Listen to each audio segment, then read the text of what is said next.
বিষয়টা খতিয়ে দেখে যারা এই কর্মকাণ্ডের সাথে জড়িত এটার মামলায় নিয়ে ওদের বিরুদ্ধে আইনগত ব্যবস্থা নেবেন। আমরা এই জায়গায় জিরো টলারেন্স। আমরা যে কথা বলছি সহ অবস্থানের কথা, আমরা সে জায়গায় এখনো অটল রয়েছি। আমাদের এমপি মহোদয়ের সাথে আমাদের এই বিষয় নিয়ে কথা হলো, উনি আমাদেরকে দ্রুত অর্থাৎ এই জায়গায় আসার জন্য উনি আমাদেরকে নির্দেশ প্রদান করেছেন এবং আমরা খোঁজখবর নিয়েছি। উনি জানবার আগেও আমি হানিফ কন্ডাক্টরের সাথে যোগাযোগ করেছি এবং অন্যদের সাথে যোগাযোগ করছি তাদেরকে যাতে করে দ্রুত চিকিৎসা ব্যবস্থা করা হয় এবং বিষয়টা যাতে করে অর্থাৎ বিতর্কতভাবে বিষয়টা জানবার জন্য।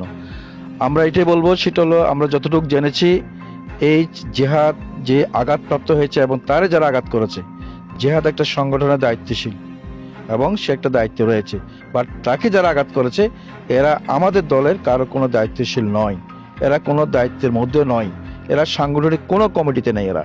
সুতরাং এরা সম্পূর্ণরূপে কোনো সন্ত্রাসী কর্মকাণ্ডের সাথে এরা জড়িত, সন্ত্রাসী কর্মকাণ্ড করার জন্য আসছে। এখন আমরা এটা খতিয়ে দেখার জন্য আমাদের এই ওয়ার্ডের সাধারণ সম্পাদক হানিফ ডাক্তার এবং ইকবাল, আমাদের ডাক্তার ইকবাল সাহেব আছেন, ওনাদের দুজনকে আমরা দায়িত্ব দিয়ে গেলাম। এরা কারা কারা এই ঘটনার সাথে জড়িত, এদেরকে স্পেসিফিক ওদের নামগুলো নেবেন এবং এদের তো কোনো পলিটিক্যাল কোনো পরিচয় নেই, এরা সন্ত্রাসী। সুতরাং আপনারা এই বিষয়গুলো নিয়ে এবং এখানে অর্থাৎ জামাত সমর্থিত একজন আইনজীবী আছেন আমাদের ভাই, অর্থাৎ উনি সহকারে এই বিষয়টা খতিয়ে দেখে যারা এই কর্মকাণ্ডের সাথে জড়িত এটার মামলায় নিয়ে ওদের বিরুদ্ধে আইনগত ব্যবস্থা নেবেন। আমরা এই জায়গায় জিরো টলারেন্স কোনো অবস্থাতে, যেহেতু আমরা রাজনৈতিকভাবে আমরা এখানে বদ্ধপরিকর, আমরা কোনোভাবে কোনো সন্ত্রাসী কর্মকাণ্ড করতে দেব না।